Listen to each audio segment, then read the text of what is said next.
I posted a question on my TikTok page asking beginners in the kitchen what they struggled with the most, and the answers might totally surprise you. Most of the answers had nothing to do with the act of cooking itself, but rather finding their way around the kitchen and building confidence. In this video, I'm going to address the 5 most common responses I got, and many people will totally relate to number 3. I'll also give you some tips on how to overcome these challenges. So let's get into it. Number 1, using up fresh ingredients before they go bad. I totally get it. Veggies and fruits, they don't last for long. They go bad pretty quickly. A lot of times we buy these things and we totally forget that we have them in the fridge. And I get it, it's not on purpose. That has happened to me before.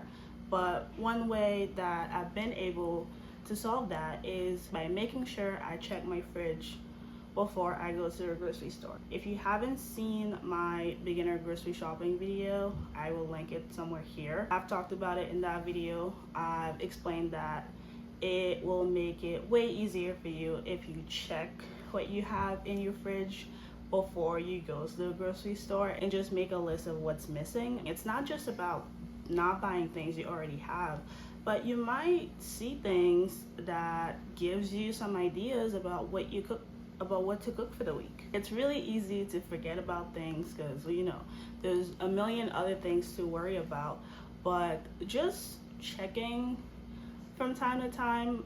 I personally cook once a week, but let's say you're someone who cooks multiple times a week, just checking from time to time and even make a list of what you have. That way you don't forget about them.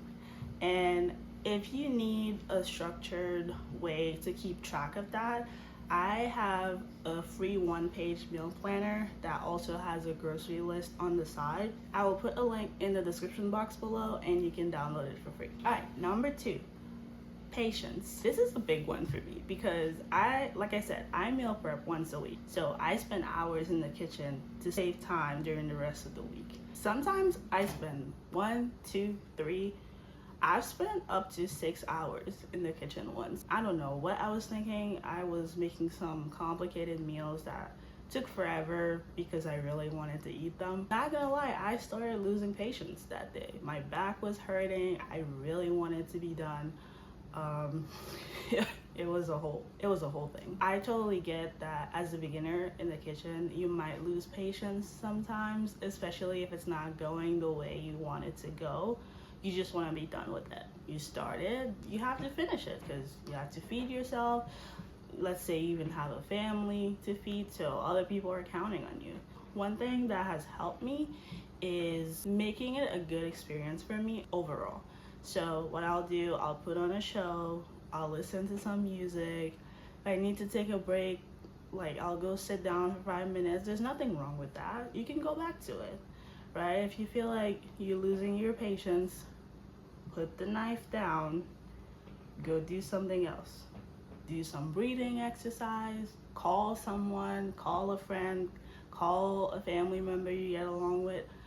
Whatever you gotta do. It's all about coming up with ways to help you when you're kind of losing it in the kitchen. That's gonna be up to you. It's different for everybody. It's all about finding what works for you. Number 3, raw meat. This was the most common response I got from this exercise.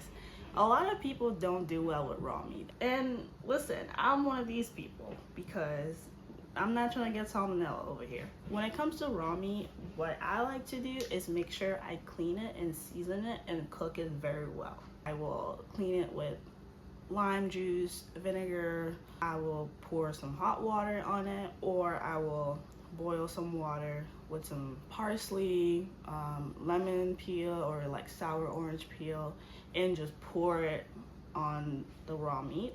I will season it with salt, vinegar, pepper, and like some other seasonings I have at home, and make sure I cook it thoroughly. I know people like to eat their meat differently, okay?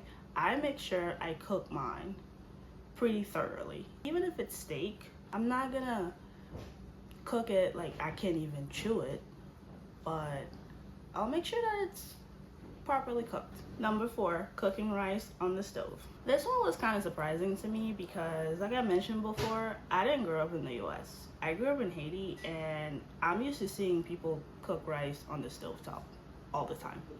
Not a rice cooker. But the thing is, even though I've seen it my whole life, when I actually got to making it, it was a whole different story. So I totally get it, because sometimes it would end up too soft, too soggy. It was never right.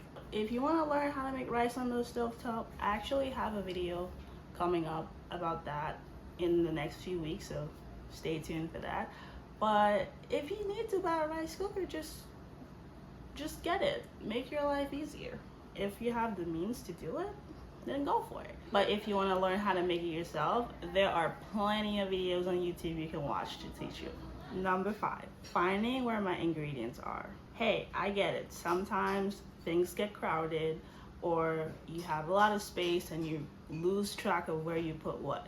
Honestly, this one will come with time and with practice, because the more you reach for things in the kitchen, the more you will remember where you put stuff. So for this one, my advice to you is to practice, practice, practice. You're gonna be reaching for things, so you'll see where everything is. But also, even if you're not cooking, you can spend some time in your kitchen. Look around, see what's there, get comfortable, get familiar with the place. That way you're not stressing when you're actually in the heat of the moment, because you already know where everything is. I actually talk about that in my new cookbook, which is a step-by-step guide for complete beginners in the kitchen. So use the first link in the description box below to get your copy. What else are you struggling with as a beginner in the kitchen? Let me know in the comment section below, and let's talk about it so we can help you out. If you're ready to embark on your cooking journey, but you're stuck because you're waiting for the right space to start, watch this video right here where I talk about why you shouldn't wait for the perfect kitchen. See you there. Bye for now.